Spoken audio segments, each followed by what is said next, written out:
భగవంతుణ్ణి మీరు ఏ పేరు పెట్టి పిలిచినా ఆయన కాదనడు. అటువంటి భగవన్నామాన్ని అలవాటు చేసుకొని భగవంతుని యొక్క నామము తరచుగా అనడం అలవాటైతే అటువంటి వాడు లోపల ఏర్పడినటువంటి పాప సమూహములనన్నిటినీ కూడా వెంటనే కాల్చేసుకోగలిగినటువంటి లక్షణాన్ని పొందుతాడు. నామమును తరచుగా పలికిన కారణం చేత నామి వస్తాడు. పైగా నామానికి అంత గొప్పతనం ఎందుకు వచ్చిందంటే భగవదారాధనకి సంబంధించిన మిగిలిన ఏ విశేషానికైనా కూడా ఖచ్చితంగా ఆచారం ఉంటుంది. ఆచారము లేని అనుష్ఠానం ఉండదు. మీరు పూజ చెయ్యాలనుకోండి, వికచ్చ అనుత్తరీయశ్చ నగ్నశ్చ అవస్థయేవచ అంటుంది వేదం. గృహస్థు పూజ చెయ్యాలి అంటే గోచి పోసి పంచె కట్టుకోవాలి. పంచె కట్టుకొని చొక్కా బనీని తీసి ఉత్తరీయం వేసుకొని పూజ చేయాలి. అలా చేస్తేనే పూజ, లేకపోతే అది నగ్నశ్చ అవస్త్రయేవచ, బట్టలు లేకుండా నగ్నంగా పూజ చేస్తే ఏ దోషమో ఆ దోషం వస్తుందని చెప్తోంది, నేను చెప్పట్ల, వేదమంత్రం అది. అనుత్తరీయశ్చ నగ్నశ్చ అవస్త్రయేవచ పటలపన్నంలో వస్తుంది. కాబట్టి పూజ చెయ్యాలి, ఒక నియమం ఉంది. మీరు ధ్యానం చేయాలి, నియమం ఉంటుంది. మీరు ధ్యానం చేసేటప్పుడు కదలకుండా కూర్చుని మనసుని నిలబెట్టాలి, అదేమంత తేలిక విషయం కాదు. జపం చేయాలి, మీరు జపం చేసేటప్పుడు ఏ మంత్రం జపం చేస్తున్నారో ఆ మంత్రం యొక్క అధిష్టాన దేవతని మనసులో దర్శనం చేస్తూ ఉండాలి. ఏది చేసినా మనసుతో సంబంధం ఉంటుంది, వాటికి నియమాలు ఉంటాయి. ఒక్క నామం చెప్పడానికి మాత్రం ఏ నియమం లేదు. పైగా మీరు నిజంగా భగవంతుణ్ణే పిలుస్తున్నారా అన్నదానితో కూడా సంబంధం లేదు. భాగవతంలో అజామీళోపాఖ్యానం అని షష్ఠస్కంధంలో ఒక అద్భుతమైన ఘట్టం.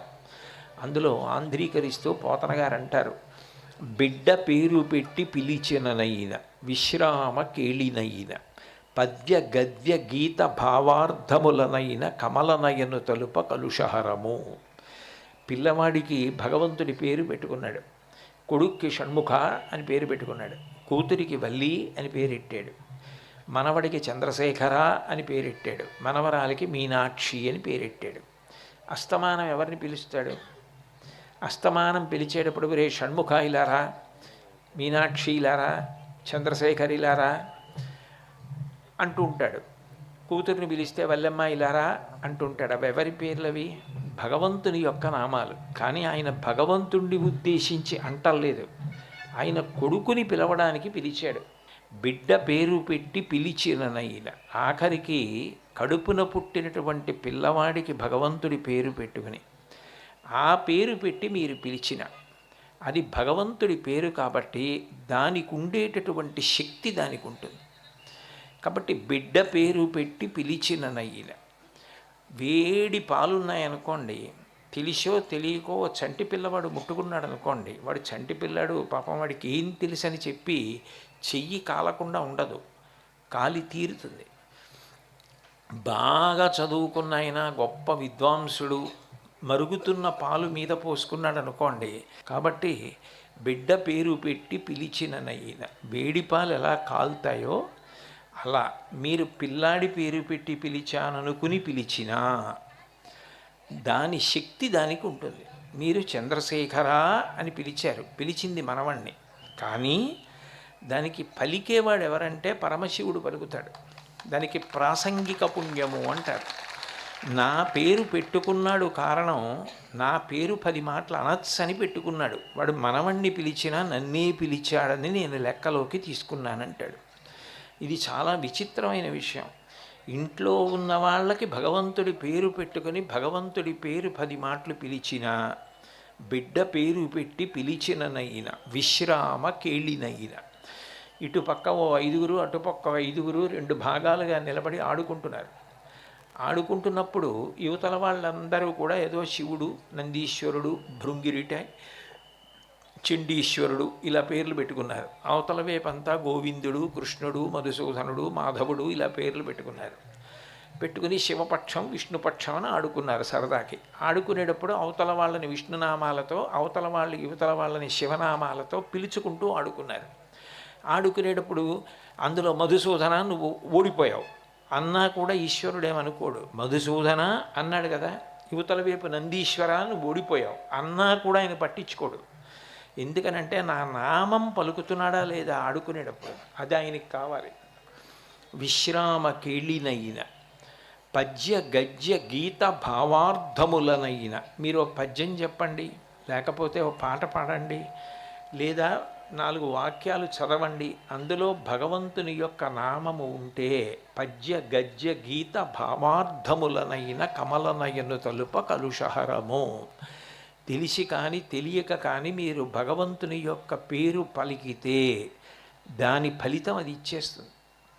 అది దుమ్ము పడిన చోట దులుపుకుంటుంటే ఎలా పోతూ ఉంటుందో అలా భగవన్నామాన్ని పలుకుతున్న కారణం చేత ఉత్తర క్షణం చేసినటువంటి పాపము కాలుతూ ఉంటుంది.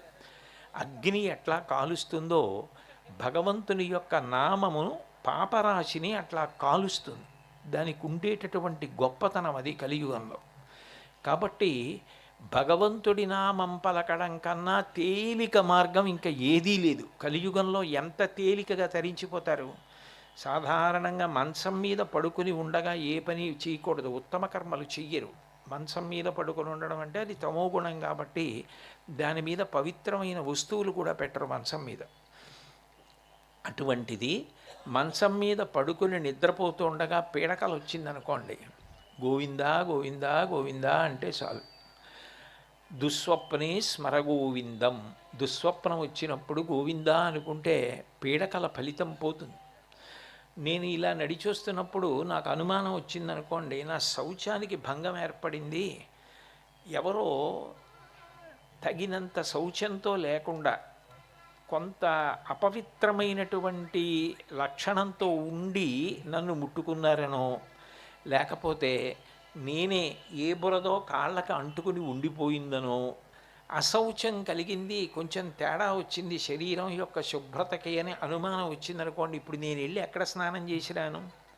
అప్పుడు నేను గోవిందా అనుకున్నాను అనుకోండి, నేను తలస్నానం చేసి వచ్చి కూర్చుంటే ఏ ఫలితమో అది ఇచ్చేస్తాడు. గోవిందేతి సదా స్నానం, అంత పవిత్రమైపోతాడు.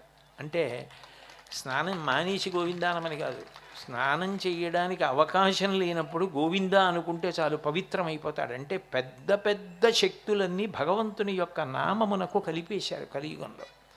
కలిపేసి ఈ నామాన్ని కానీ నువ్వు పలకగలిగితే దానికి నియమము లేదు, మంచం మీద పడుకుని చెప్పచ్చు. అందుకే కలియుగంలో మీరు జాగ్రత్తగా గమనిస్తే చచ్చిపోవడానికి సిద్ధంగా ఉండి మొసలి పట్టుకుని ఉండగా అప్పుడు భగవన్నామని చెప్పాడు గజేంద్రుడు. గజేంద్ర మోక్షణ ఘట్టంలో వచ్చి రక్షించాడా లేదా? నువ్వు స్నానం చేసి ఎన్నాళ్ళయింది, ఇన్నాళ్ళ నుంచి నువ్వు ఆ మొసలతో యుద్ధం చేస్తున్నావు, నా పేరు పిలిస్తే నేనెందుకు రావాలనలేదు. ద్రౌపదీదేవి మహాభారతంలో వస్త్రాపహరణం జరుగుతున్నప్పుడు నిజానికి ఏకవస్త్రయ్యి ఉంది, రజస్వలా దోషంతో ఉంది. రజస్వలా దోషంతో ఉన్నటువంటి తల్లి వస్త్రాపహరణ జరుగుతున్నప్పుడు శ్రీకృష్ణ పరమాత్మను ఉద్దేశించి ప్రార్థన చేసింది. నువ్వు అశౌచంతో ఉన్నావు, రజస్వలా దోషంతో ఉన్నావు, ఇప్పుడు నువ్వు నా పేరు ఎత్తకూడదు, నేను రాకూడదని భగవంతుడు అన్నాడా? పరిగెత్తుకొచ్చాడు. అంటే భగవన్నామం పలకడానికి స్థితితో సంబంధం లేదు. మీరు ఇక మిగిలినది ఏది చెయ్యండి దానికి అధికారము అన్న మాట ఒకటి వస్తుంది. హోమం చెయ్యాలనుకోండి, స్వాహ అనేటప్పటికీ ఆజ్యం కానీ హవిస్సు కానీ సమిధ కానీ వెయ్యాలి. అంటే దాని ప్రక్రియ తెలిసి ఉన్నటువంటి వాడైతేనే అందులో కూర్చుంటారు. కూర్చుని మంత్రంతో స్వాహాకారం రాగానే వెయ్యడం రావాలి. అప్పుడు ఎప్పుడు వెయ్యాలో తెలియకుండా వెళ్ళి హోమంలో కూర్చున్నారనుకోండి, మీరు ఆ పేరు చెప్పి స్వాహ అంటే వాళ్ళు వచ్చి చేయి చాపుతారు, ఇవ్వకుండా పంపించినట్టు. అందుకని కొత్త తెలిసి ఉన్న వాళ్ళు కూర్చోవాలి. అధికారము అని మాట ఉంటుంది, ఇది తెలిసి ఉన్నవాడు దీనికి కూర్చోవాలి అని. కానీ నామం చెప్పడానికి అధికార సంబంధం లేదు, సరికదా? అది అందరికీ అవసరం. బ్రహ్మచారి ఉన్నాడు, భగవన్నామం చెప్పాలి. గృహస్థు భగవన్నామం చెప్పాలి. వానప్రస్థు భగవన్నామం చెప్పాలి. సన్యాసి భగవన్నామం చెప్పాలి.